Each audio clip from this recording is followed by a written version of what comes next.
as we speak, we have a balanced ticket in terms of a Muslim and a Christian. Where has it translated to? The government, they have really tried, the administration. They have done their best, but maybe it's still not the best to others. To them, they have done their best, so only God knows. So we must apologize to Nigerians, whether we have met up with the expectation or not. I'm always shocked the way you guys talk about Lagos as if Lagos just happened pre-year 2000 or when Asiwaju became governor. Have you forgotten that Lagos was one of the only crown colonies, the British crown colonies in West Africa? Have you forgotten that Lagos existed since the 1850s, 1860s, thereabouts? A British administration was here? Have you forgotten? In 1867. 1867. Have you forgotten that Lagos, when the amalgamation was done, it was first Lagos Colony with the Southern Protectorate in 1906, then Lagos Colony, Southern Protectorate, and the Northern Protectorate in 1914. I might refer you to the book written by, what's his name? I forget his name. Femi Okunu, Chief Femi Okunu. That says Gidigbe Likowa. So Lagos has always been special. And the economic drift had always come to Lagos, irrespective of anything anybody did over the time. That's one point I want you guys to simmer out. Secondly, when people say the APC failed,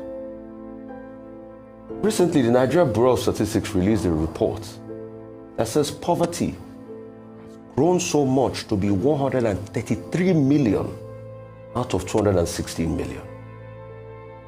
Debt to service ratio, so high, 119%. That's what we're using to service. We don't even have it, we are borrowing to service debts. All the economic indices, inflation, over 20%. That's screaming off all our national capital.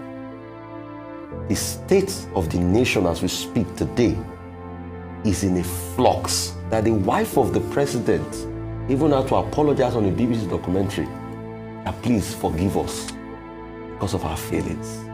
So what are you talking about?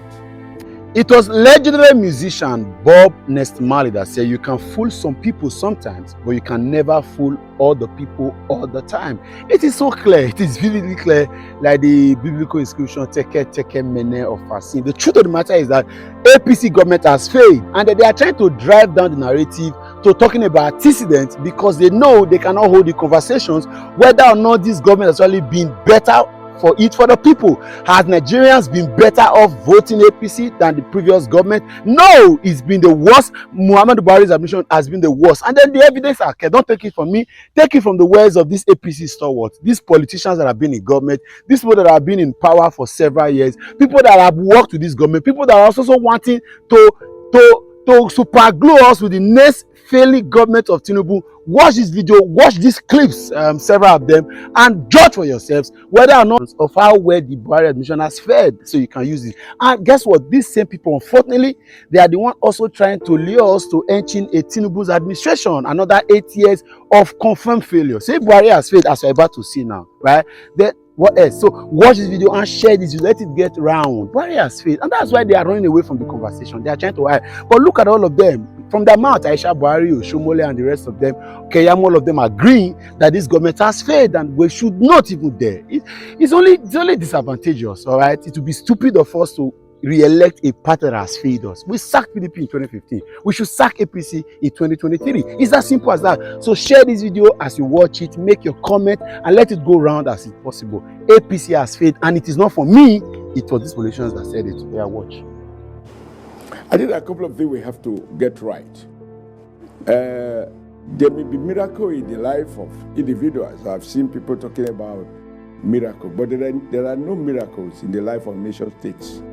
You know, those successful countries have gotten to where they are on the basis of sets of policies that they have settled for. I want a robust, coherent industrial policies. I want to have some coherence between fiscal and monetary policy authorities. None of them should operate as if at the end of the day, everybody is in his own isolated island. I think that, a situation in which we are watching our national currency depreciated by the day as a result of the fact that we are not producing, a situation in which successive governments are not able to fix reliable power supply. I do not believe that these are beyond us. We have to revisit power, because without power, we can't talk about industrialization. Without power, we can't talk about technology. These are basic things. If other countries can fix it, I think we should fix it. Number two, we need to revisit our educational system. Number three, we need to review our trade and industrial policies. I am not apologetic that we subscribe to international agreement of free trade when we have nothing to trade with. And nobody discusses about our balance of trade. Nigeria has become a dumping ground for all sorts of goods and services. I want us to revise back.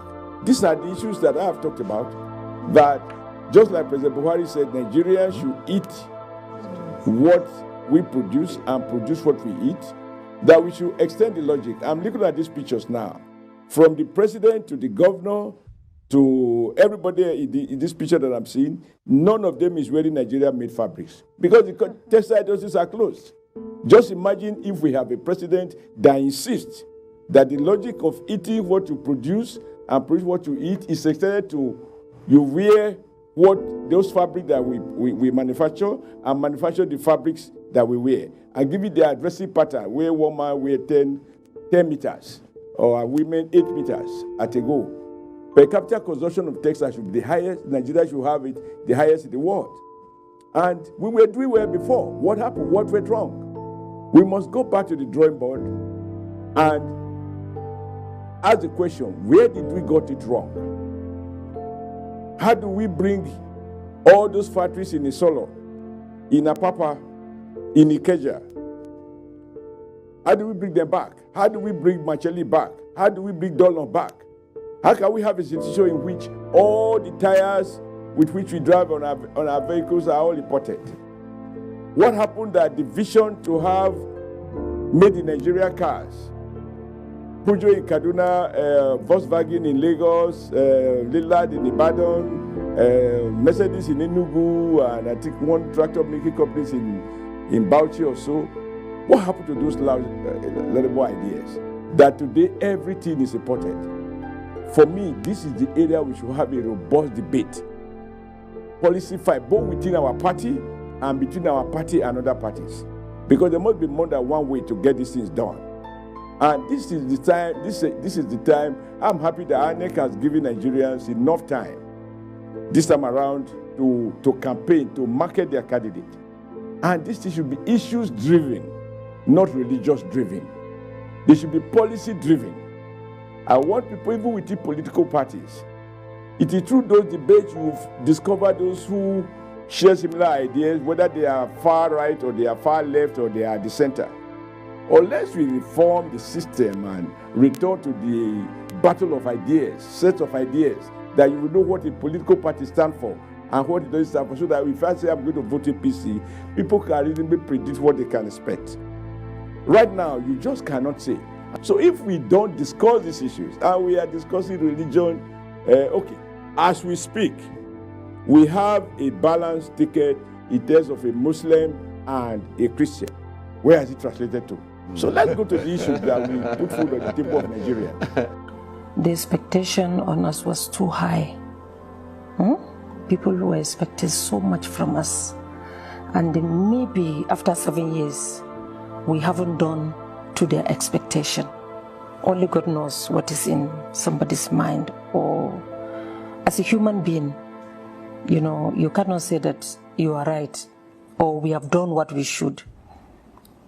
So the government, they have really tried, the administration. They have done their best, but maybe it's still not the best to others.